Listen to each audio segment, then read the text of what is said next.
Good afternoon, Commissioners. Today I'd like to bring to your attention a potential fraud on an enormous scale happening in your county. There's now clear evidence of NASA using numerous methods to grossly mislead the public about astronauts being on the International Space Station.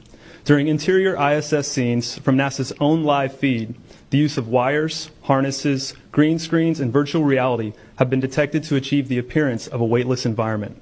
Examples of this include astronauts fading in and out of the screen, green screen glitches, grabbing objects that aren't really there, pulling on invisible wires, getting tangled in their harnesses, and even astronauts appearing out of thin air. This begs the obvious question. If they're really up there, why are they using Hollywood techniques to fake the footage? Now, unfortunately, I can't show you these clips in here today, but I will be sending them to you. Outside the International Space Station, during spacewalks, air bubbles have been recorded on numerous occasions. How is it possible for air bubbles to be present in the vacuum of space? I once questioned astronaut Scott Kelly about this phenomenon. His body language and answers only created more questions.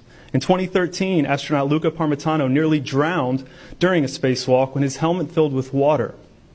This happened again just last year. Air bubbles, helmets filling with water, and drowning. Are they in space or are they underwater?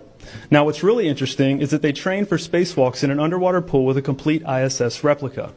Now, surely they aren't filming these spacewalks in an underwater pool and then editing them to appear if they're in space, because that sure would be something, wouldn't it? I'm calling on the Brevard County Commissioners to open a full investigation into NASA's fraudulent practices and use of taxpayer dollars.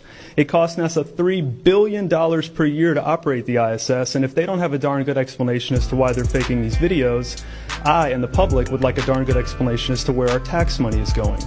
And if they are indeed faking the funk, it is our duty to expose and eliminate this fraudulent and astronomically wasteful ISS program.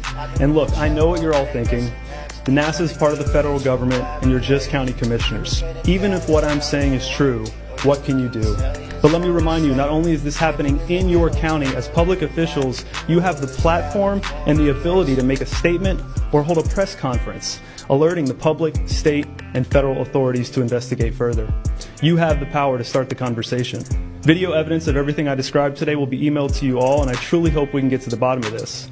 I look forward to the day that $3 billion annual budget is put towards our veterans, our homeless, maybe some of that mental health stuff the young lady just spoke about, and the revitalization of Brevard County.